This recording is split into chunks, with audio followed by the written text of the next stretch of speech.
Hey guys, today's episode is some extra special bonus content from the road. Welcome to the Sowing Seed Podcast. One guy's thoughts on family, faith, farming, and financial freedom. Now, here's your host, a man who knows a thing or two about, a thing or two, Matt Miller. Since I've got a little extra time in Philly, I thought I would do a Philly cheesesteak taste test. Here's my thoughts on 4 of the best-known Philly cheesesteaks in all of Philadelphia and my favorites. So I just landed at Philly and picked up my Enterprise rental car, asked the 2 attendants at Enterprise their favorite cheesesteak. One guy told me Jim's on South Street. The other guy told me Geno's or Frank's. Oh man, I forgot. Not Geno's and Frank's, Matt. Pat's.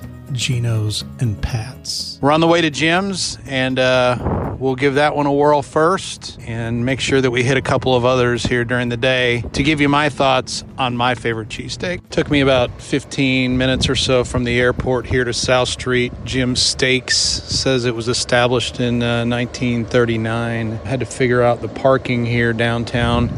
But anyway, looking forward to stepping in and trying out their cheesesteak and letting you guys know what my thoughts are as we go through the day and as I get a chance to try out a few others. By the way, I'm going to just have to have bits and pieces of these, but looking forward to giving them a try. Here in the corner right outside of Jim's, I just got done with my first cheesesteak of the day, and man, pretty amazing. Had a pretty funny experience though.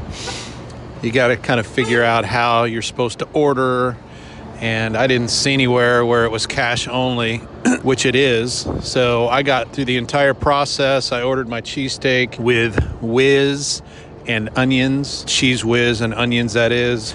Got to the end of the process and the lady asked for cash, which I didn't have. So anyway, by then there had been about 50 or 60 people piling behind me in line. Had to run to the front of the building, wait for a lady to use the ATM, and then grab the ATM myself in order to be able to pay cash for it. But anyway, sat in their upstairs seating, got a chance to people watch down on the street level, out the big bay windows that they had, and really cool. The cheese whiz was added I think a little bit of salt, a little bit much in my opinion, though the cheesesteak was awesome, and looking forward to compare it to some of the others in town here a little later on today. I'll keep you posted. Well, Jim's was all about the food and the making of it.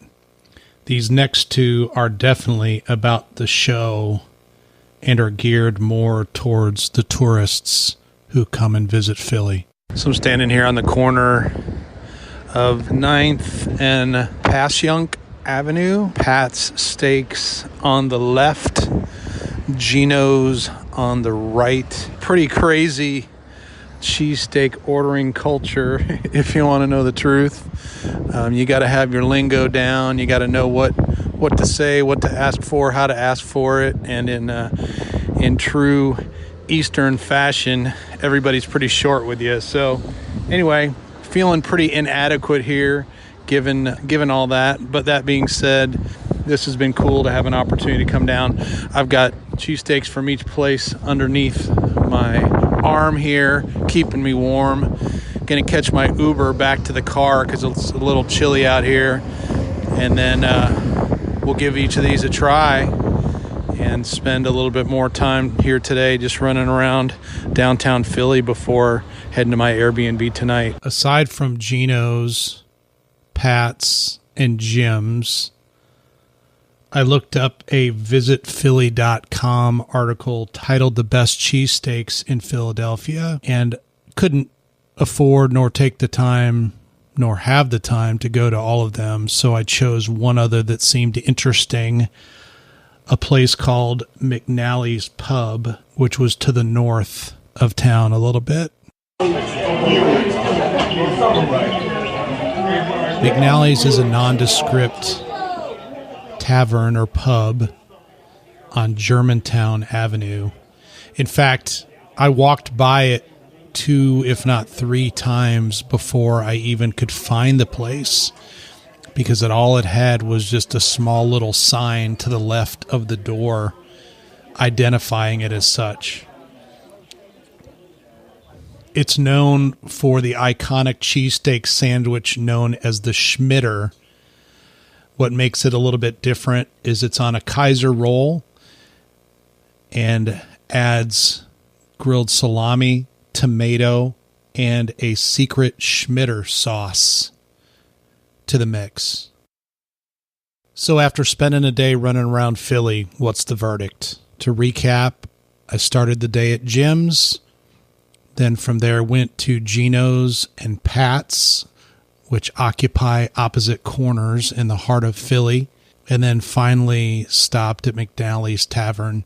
When it's all said and done, I've got to say that Jim's far and above was my favorite. The steak was chopped much finer than any of the others. In fact, Geno's and Pat's, the steak was actually pretty thick. It was almost slabs of meat instead of small bits of meat.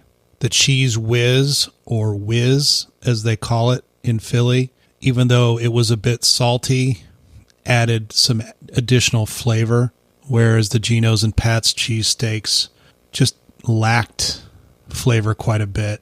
In fact, the tourism aspect of Geno's and Pat's is still a compelling reason to go. In fact, Geno's even has their own gift shop where you can go and buy t-shirts and mugs and magnets and that type of thing.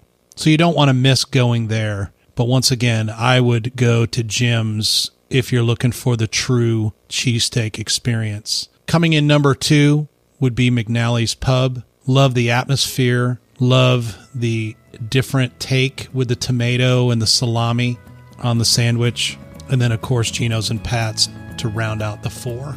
So anyway, guys, had a lot of fun running around town, trying new things, and sampling just a few of the, I'm sure, hundreds of cheesesteaks that are available in Philadelphia, PA. Next time you're in the area, I hope this helps, and check them out. God bless you. Thanks for listening. Check out our website, sowingseed.net, the Sowing Seed channel on YouTube, and if you got something out of today's podcast, give us a 5-star review on your podcast player of choice. Until next time, go plant the seed you need to succeed.